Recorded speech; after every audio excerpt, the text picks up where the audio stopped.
Hi everyone. In my last review we looked at Rex, the king of the ocean liners. I'm going to continue with the king theme today, and we're going to have a look at a book that deals with the king of the monsters. Yes, Godzilla. And the book is Godzilla, the official guide to the king of the monsters. I grew up with the traditional Godzilla. Watching the movies enthralled me. Even though it was a man in a suit stomping across beautifully detailed models of Tokyo and other unfortunate Japanese cities, I was hooked. The very first act of destruction that we see in any Godzilla movie was the explosion and sinking of the Aiku Maru. So, as a kid who loved to watch ships sink on screen, seeing that was just a guarantee hook.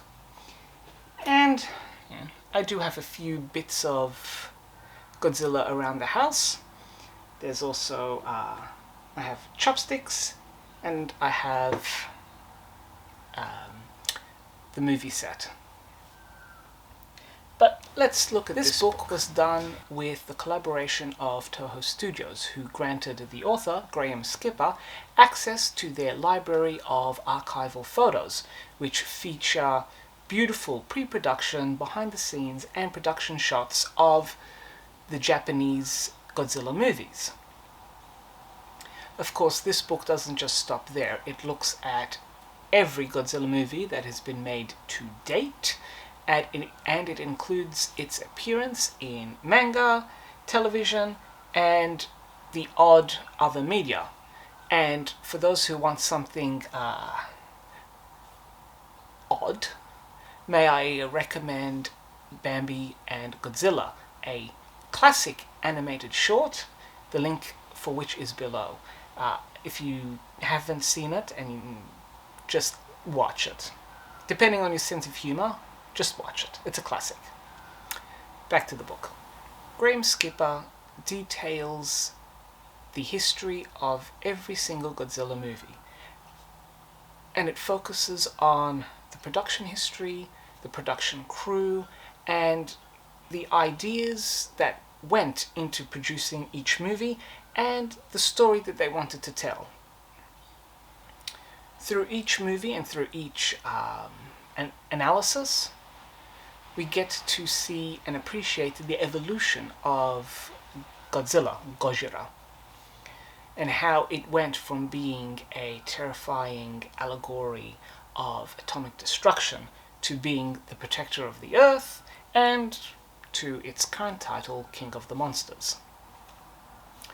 Along the way, we are introduced to its kaiju brethren, or as I like to think of them, his frenemies, since in some movies they fight each other and other times they're the best of buddies, such as Masura, Ghidorah, Ebera, Hedorah, Rodan, you name it. It's an entire universe of monsters.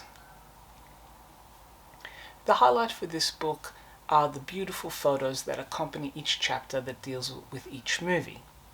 We get some wonderful behind-the-scenes looks at how these movies were put together, the effort that went into building these miniatures, although really we should call them bigatures because they are quite large.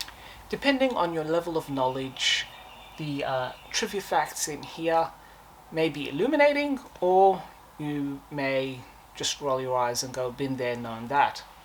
For example, I had no idea that Godzilla was colorized in the mid-70s and then put together with a crazy retro synth score. As the Italians say, this version of Godzilla, called Cozilla, is il psychedelico.